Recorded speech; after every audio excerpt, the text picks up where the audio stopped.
Bora.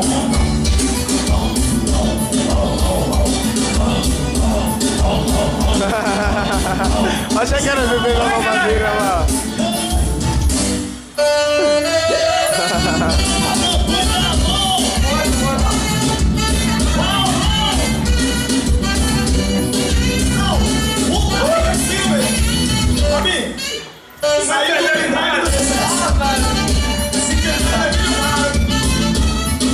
Mano, vem cá.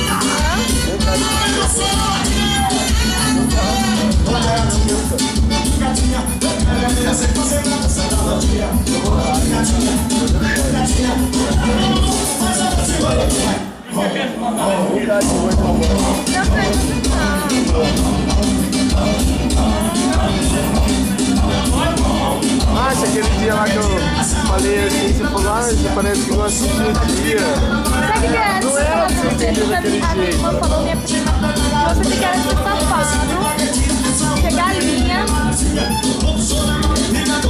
e fica com várias de trás. Não, você tem cara disso. Minha prima se achou super metida, eu falei, seria muito metida, mas tipo, ela eu achei muito metida. Falei, não é não. Ela tava conversando hoje com Eu tava lá na hora que ela tava conversando.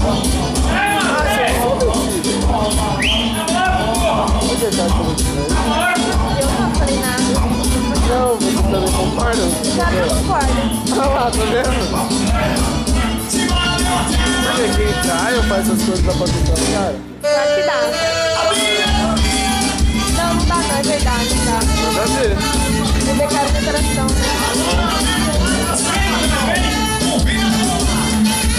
Hoje é despedida do menino!